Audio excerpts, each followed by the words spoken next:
probably never make it because of my action. Just haven't seen enough balls in that area from junior Dala hitting the stumps. There's too much wrong with me. Coaches would say I'm different, but they never really explained how different I was. All I really wanted was an opportunity to show people what I can do. Oh, bingo! It's Dala again. Dala's persistence is rewarded. Once again, Junior Dala. He can't stop taking wickets. Been impressive. And this is a massive breakthrough. You've got to like his attitude, Dala. Been a shining light. That is an absolute gem from Junior Dala. You don't have to go to a traditional school. You don't have to have that silver spoon upbringing, that you can go the long road in order to reach your dreams.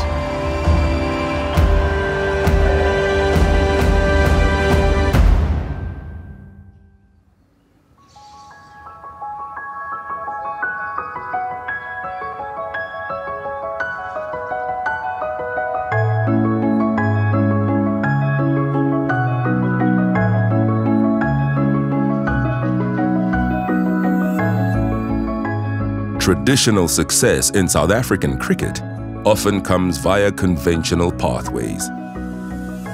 Cricket may be a game of convention, but in Junior Dala, you have the kind of professional that makes you look at the game a little differently.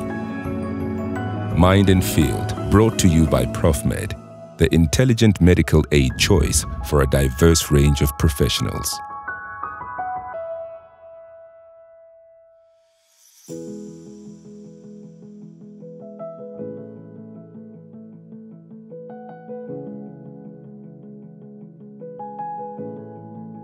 I grew up in Springs, so a little small town in the far East Rand.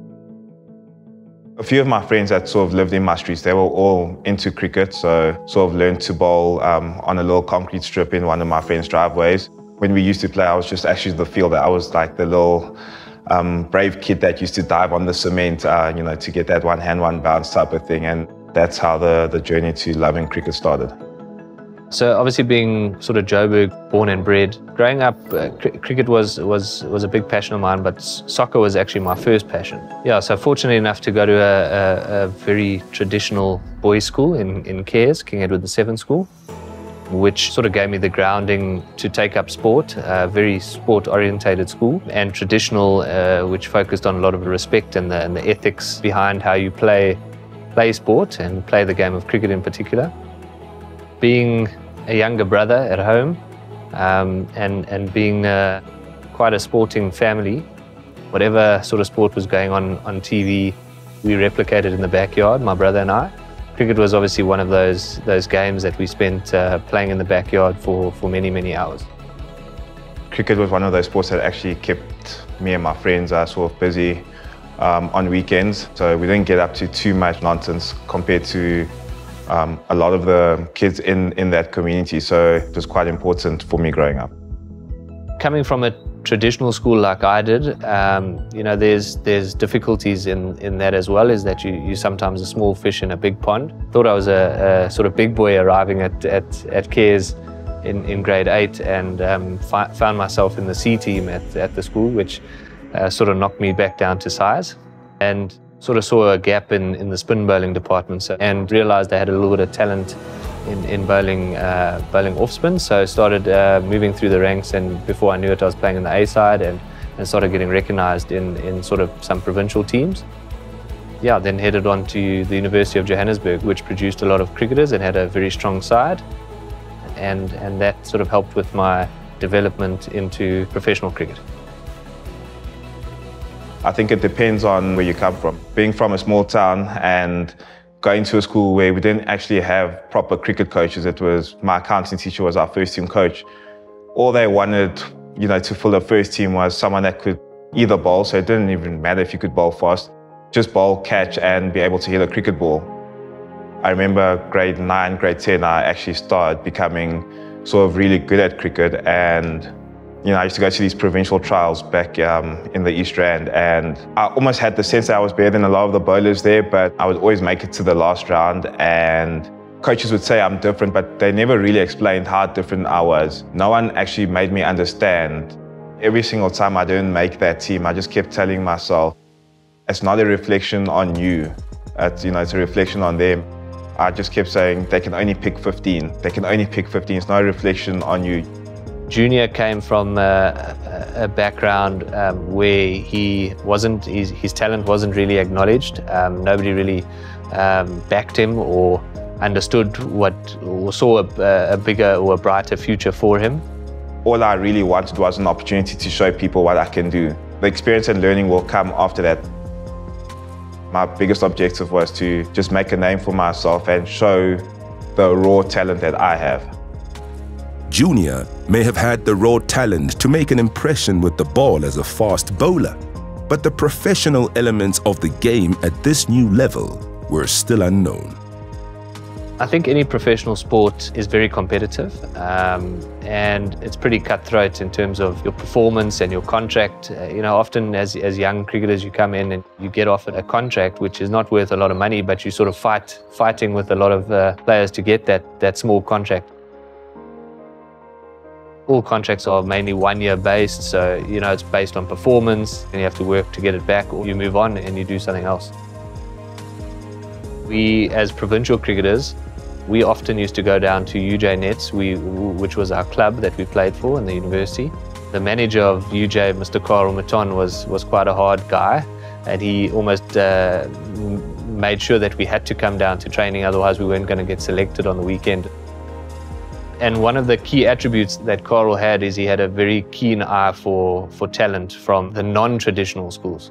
So we often would go down to nets and next thing, these sort of random bowlers would be bowling at us. I think it was only when I came to UJ, my first year, where they took footage of all the bowlers and their actions and to sort of see, where their injury concerns were. And that was the first time someone mentioned to me and said, do you know that you bowl off the wrong foot? And I was like, in my head, I thought my bowling action was like Dale Steyn, because that's how it felt. And, that was probably the first time I ever got to see myself bowl. We had to go put in the hard yards at the club. So one of those days was when Mr. Junior Dala started bowling to us at the nets, jumped off the wrong foot, and before you knew it, the ball was flying past your ears. So that was really the first time that I noticed Junior. I remember turning around in the net and saying to Karel, where on earth did he find this guy from? I remember my first year at UJ, I think I played second team. I kept hearing about, the Stephen Cooks, the Richard Neves, the captain of the Gauteng Strikers. Because he was on a UJ bursary, Karel was pretty stubborn that he didn't want him to play for the provincial team too quickly. He wanted to first have him at UJ.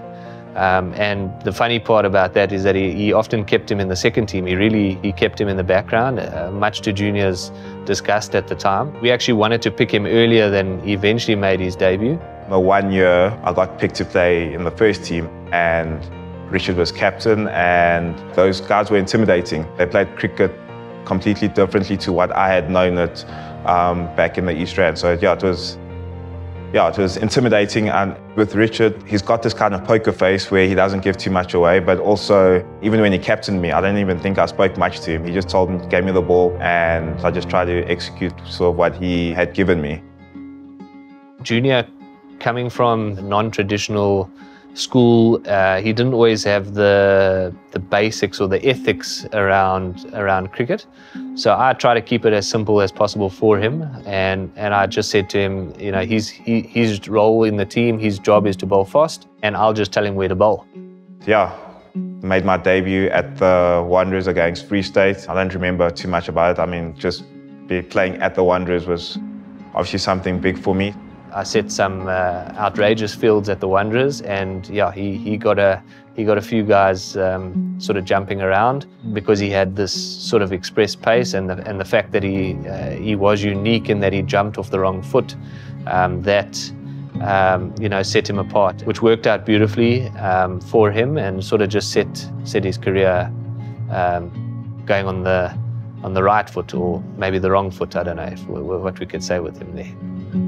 When I was playing, amateur cricket for the Gauteng Strikers, fortunately we had a coach that, just wanted me to bowl fast. And, when I started taking wickets and started, getting up to, being noticed by probably the Lions, then you start hearing people in the high ups, saying, well, I'll probably never make it because of my action.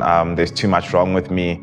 Yeah, so that was always going to be the challenge for Junior, is that because he was unique, his bowling action wasn't the conventional one. Potential coaches might want to change him. From a technical point of view, yes, he jumps off the wrong foot. However, the fundamentals of his bowling action are very good. He keeps everything in a straight line, which is, from an injury prevention point of view, very good. It's weird. A lot of people said I'd be injured, but yeah, none of my injuries have been a result of my bowling action. I think it's become so natural to me that, yeah, I think there are guys with far more conventional actions that get more injured than I do. The people that wanted to change his action just wanted to change it because it wasn't normal. But we were pretty determined, and luckily Junior felt the same way, that he didn't feel that he needed to change it. There were a lot of doubters, and I think, probably that's also what prompted my move to go into the Titans, is that I knew for the betterment of my cricket, I needed to find an environment where people will just help me improve on what I have and guide me without trying to change what makes me me. His thinking in coming across the Titans was not just to get into the Titans team. He knew that if he breaks into this Titans team and performs for the Titans, there's a good chance he'll play for South Africa.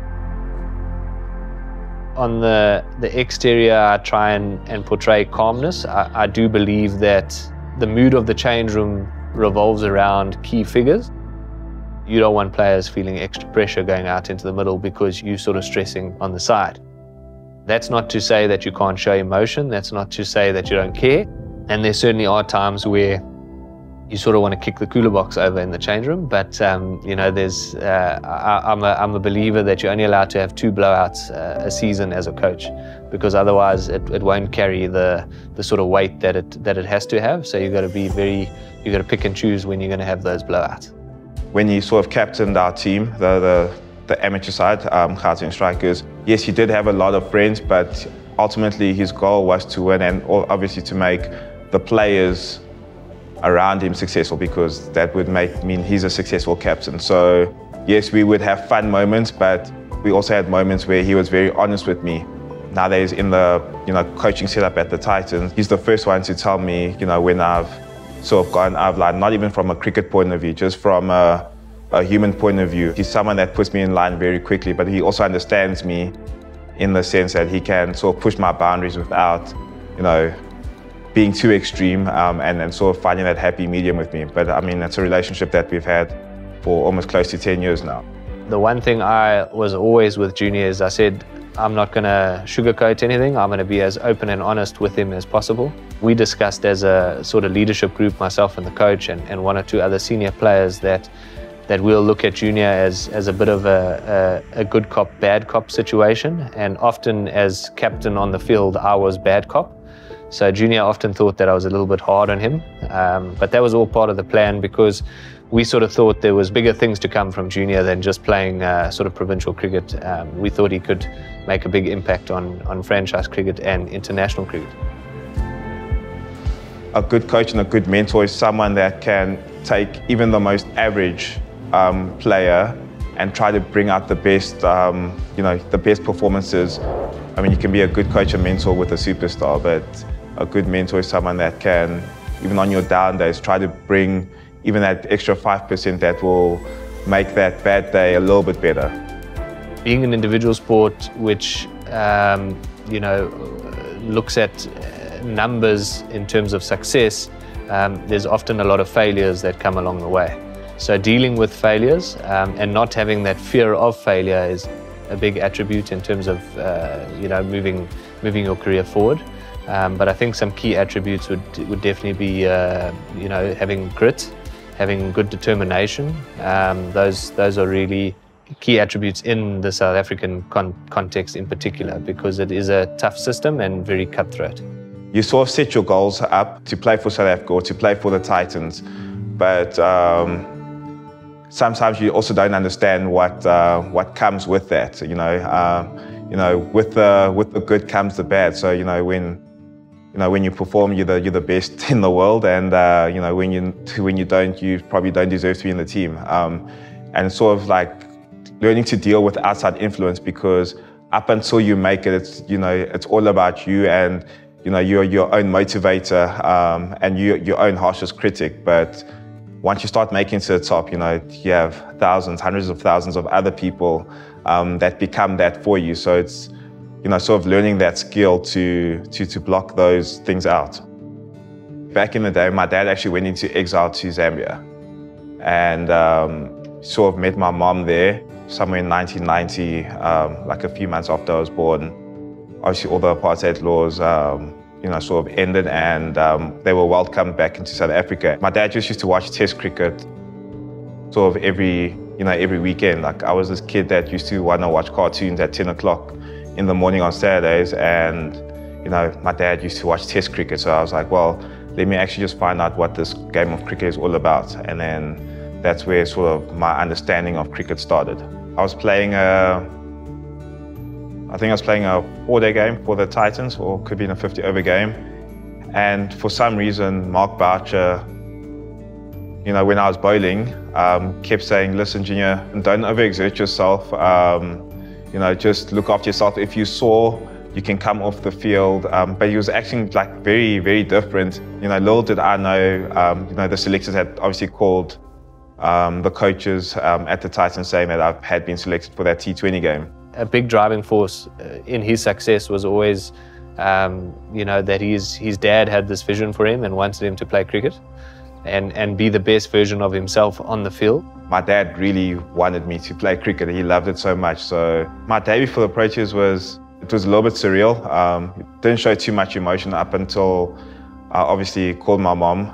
It was my dad's dream for me to play for South Africa. And then, when she broke down crying on the phone, that's when, it sort of, the whole realization that, I sort of, that lifelong dream to play for South Africa has sort of come true. You get in a team bus, the Metro police meet you on the highway, you have this VIP escort. You get to the stadium 2 hours before, the stadium's packed. So all those emotions were something like very different. I don't even remember the game. Fortunately, we bowled first, and just before we went to bowl, Otis Gibson said, by the way, you're opening the bowling. And it probably helped me because I didn't have too much time to think about what, the crowd, because I'd never played in front of a sold-out stadium in my life. So I didn't have enough time, on the boundary to think about all my surroundings. I could just focus on running up and bowling.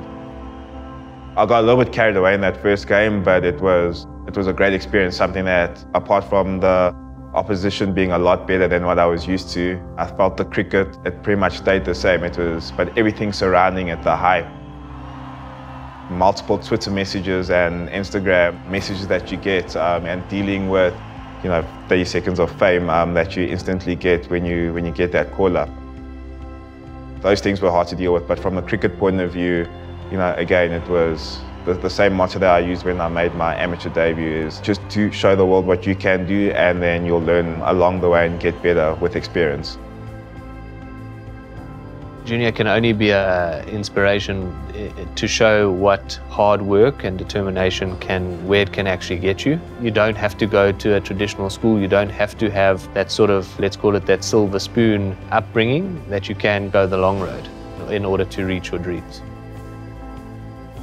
Playing in the IPL was weird, and how I got the call was obviously played the 3-match T20 series against India, and I was tied leading wicket taker in that series, and I had calls from 2 IPL teams. I was just told to go to the Indian embassy, get my visa ready because I could be flying. And then as I got my visa, I got a phone call from Delhi saying, listen, we've booked a flight for you to come to India tomorrow.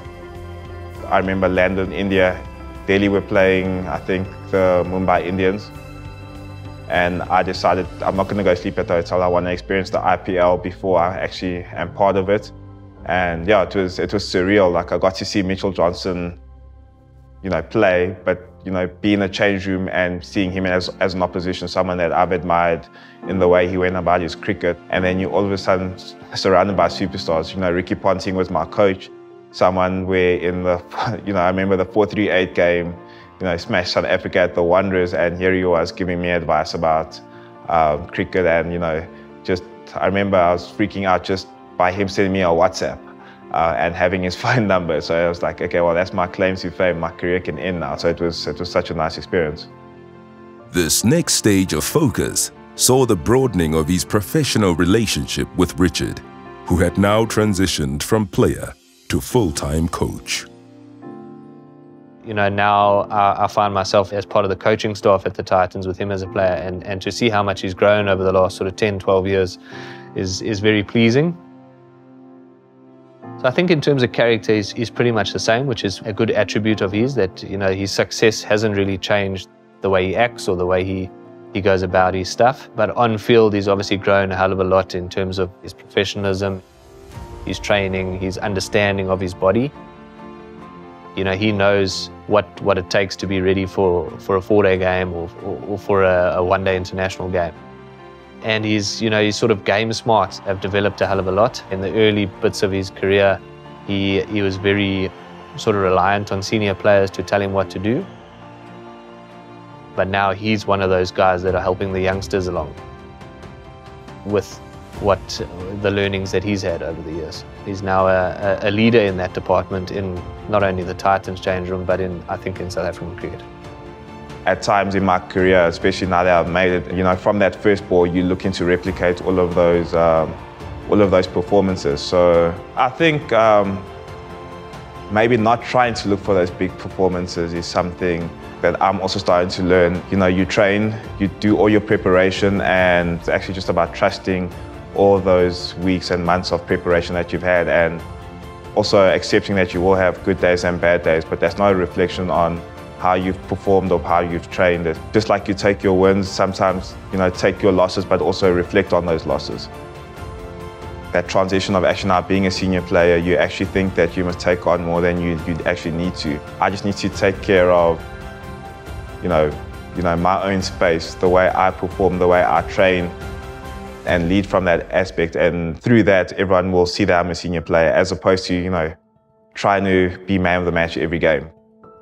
So yeah, being a senior player is actually just being consistent in who I am and consistent in how I train, and, you know, not making sure that my highs are not too high and my lows are not too low, and just being self-aware and being aware of where other people's spaces are within the team, and, you know, to the best of my ability, try to, you know, to help them without, you know, taking away from myself.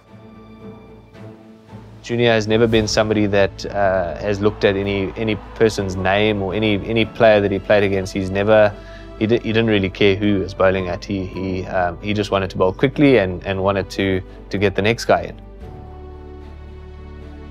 He's still that same humble guy from Springs, really, and I think there's still a lot more to come from him over the next few years, trying to get back into that national team and getting a consistent run in the national team. He's been a little bit unfortunate with COVID, personally, with him picking up COVID a few times, and, you know, during these last 2 years where there just hasn't been a hell of a lot of cricket, he's unfortunately been sidelined due to a few of the uncontrollable things.